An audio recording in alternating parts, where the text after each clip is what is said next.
U.S., NATO, and Ukrainian officials have warned that Russia and Vladimir Putin may be poised to expand its territorial conquest beyond Ukraine and possibly into other regions of the world. And if you haven't heard, the U.S. and others, a part of the G8, which is a major world economic group, have voted to expel Russia from the G8. And you may not think that's much of a big deal, but it's a major deal because now they are no longer viewed, even though they were not probably one of the top 8 economies in the world.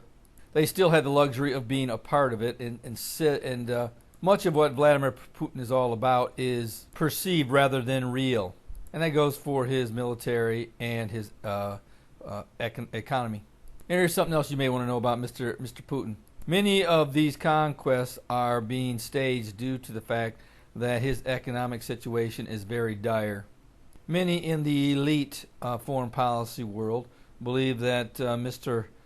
Putin, every time he begins to feel that he's being threatened at home due to a poor economy, he uses these types of situations to better position himself within his own country.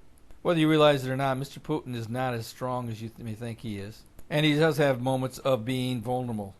But these shows of aggression and how he handles it on the world stage bolsters his position of relevancy. But you may ask, how does this play out in Bible prophecy, and what does it have to do with anything regarding Bible prophecy?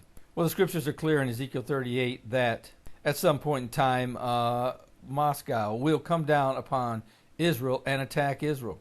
So don't look for a war between the U.S. or the European Union or whatever the case may be with Russia. Whether or not Mr. Putin will drive himself into Ukraine is another question. I would probably give that a 50-50 chance. But I think the bigger picture is where they go from following this particular drive. Now, the Bible says in Ezekiel 38 that when they do come down, that it will be for the purpose of taking a spoil. You know, Russia has little reason to be going and conquering other nations, frankly, if they don't provide any type of economic stimulus for them. And I should also point out that the attack on Crimea is, in fact, a stimulus for Russia.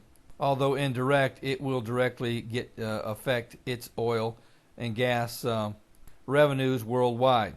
And many may think, well, you know what, the European Union is thinking about going away from Russia. Well, that's not happened yet, and unless there is another supply for the European Union, don't look for that to be the case.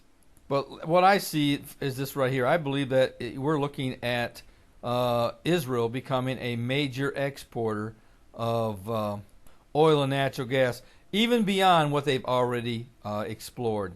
I think the day is coming in the near future that Israel is going to find either that the discoveries that they already have are much bigger than they anticipated, or they're going to find other discoveries that will dwarf the ones that they have right now. But at some point in time, Russia is coming down to take a spoil. And, you know, when they do, Turkey's going to be right there with them. And, you know, many may not realize this, but Turkey is already in the battle for the oil and natural gas that Israel has discovered. Much of what Israel has found has been located between Cyprus and Israel, and also in portions of Lebanon. Well, Turkey believes that they have a big stake in this, and they've kept their eye on what is going on in this particular area because they believe that they also have a legitimate right to any oil that is discovered.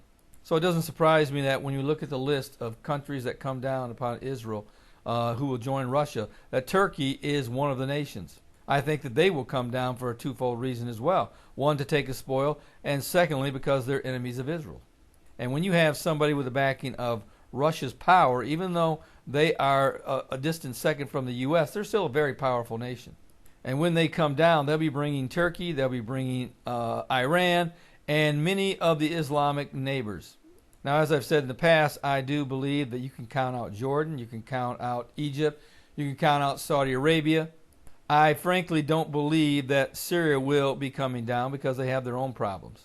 But I will say that I believe that Russia and Iran will be coming down through the corridor of Syria and will be coming down from Israel's north.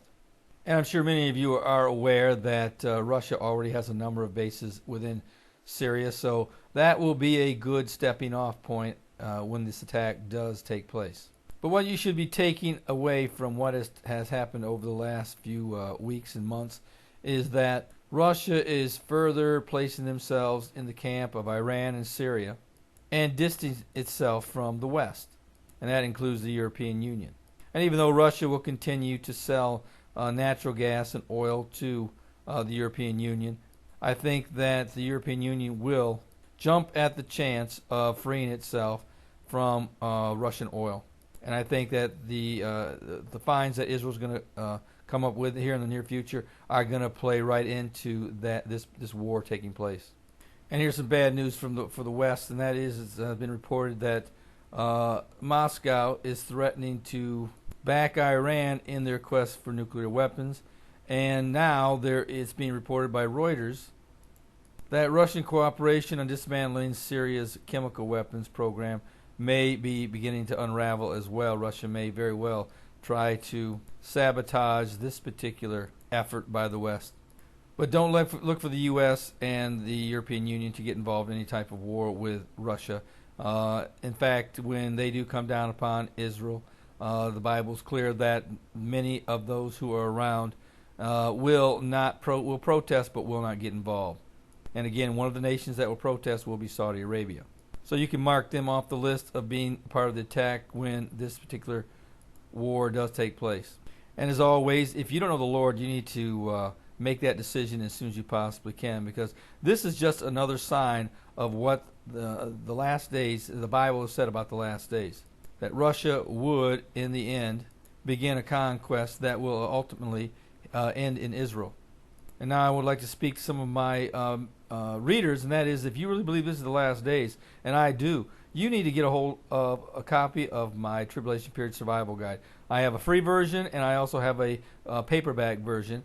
The free version is the same as the paperback version, but if you are trying to get this in the hands of your lost loved ones, I would recommend that you purchase the soft cover paperback version, very nicely put together, and it's something that you can hand them. And when the rapture does take place, they will at least have something here to direct and guide them through the tribulation period. But most importantly, they will have an opportunity to get saved. If I truly believed, and I do, that this was the last days, I would get this in the hands of every one of my relatives, my friends, and my neighbors, which I have and will continue to do so, because I believe this is the best investment that I could ever make with my family and friends. You know, if you spent $100 on books, you get 11 or 12 books. If you gave a copy to every family that you believe is not saved in your immediate family and your friends, that would be the best $100 you ever spent. You know, there's going to be people one day that's going to walk up to you in heaven and say, thank you for leaving this book behind. And I fully expect that there are going to be many people in heaven who did not receive the Lord on this side of the rapture and did find the Lord due to this book on the other side. And I would encourage you to get a copy or copies, multiple copies of this book, and get them in the hands of your unsaved friends and loved ones as quickly as possible. I certainly can't imagine a better investment for you to make in your family. Well, this is Terry Malone with the Calvary Prophecy Report.